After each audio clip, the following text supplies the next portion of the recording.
पश्चिमी विक्षोभ की सक्रियता से प्री मानसून हुई बारिश और बारिश का मौसम बना होने को देखते हुए धान की सीधी बिजाई का काम प्रभावित हुआ है।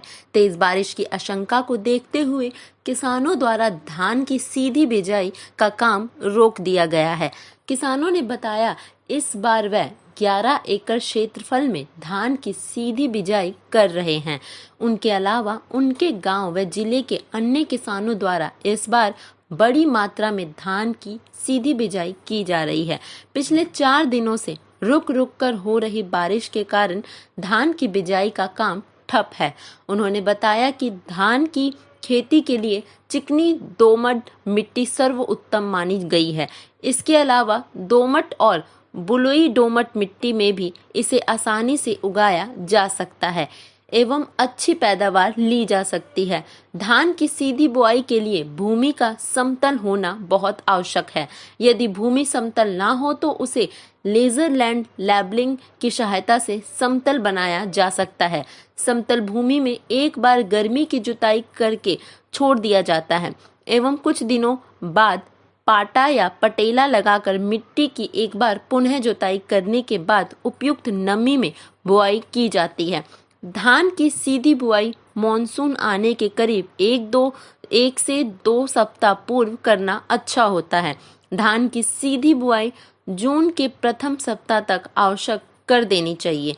बुआई के लिए सीड ड्रिल का प्रयोग करें और जिन खेतों में फसलों के अवशेष हों तथा जमीन आच्छादित हो वहां पर टर्बो हैप्पी सीडर से 2 से 3 इंच गहरी बुआई करें।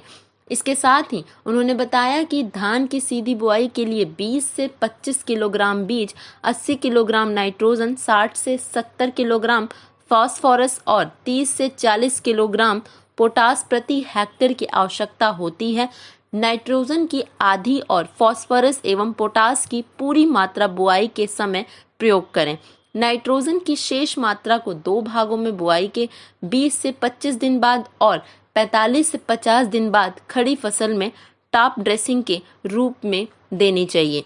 खेत में जिंक की कमी होने की आवश्यकता में जिंक सल्फेट की 20 से 25 किलोग्राम प्रति हेक्टेयर की दर से प्रयोग करें।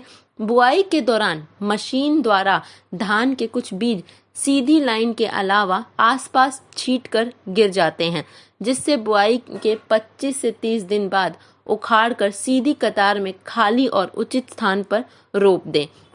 धान की सीधी बुआई में रोपित धान की तुलना में कम पानी की आवश्यकता होती है, जिससे पूरे फसल मौसम में 15 से 20% पानी की बचत होती है। सीधी बुआई में आमतौर पर साप्ताहिक अंतराल पर पानी देने की आवश्यकता होती है।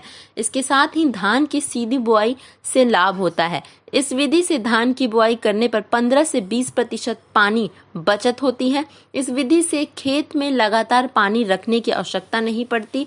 इस विधि के साथ रोपाई नहीं करनी पड़ती, जिसके फलस्वरूप नर्सरी उगाने का खर्च, मजदूर का खर्च, समय पर ईंधन की बचत होती है। फसल आमतौर पर 5 से 15 दिन पहले तैयार हो जाती है, जिससे दूसरी फसल के लिए अधिक समय मिल जाता है और उपज में कोई कमी नहीं पाई जाती। सीधी बुआई विधि से धान की खेती करने में बीज की मात्रा कम लगती है, मिट्टी में सूक्ष्म जीवों की सक्रियता बनी रहती है। इस विधि से ग्रीन हाउस गैस, मुख्यतः मीथेन गैस का उत्सर्जन कम किया जा सकता है। Bureau report, market times TV.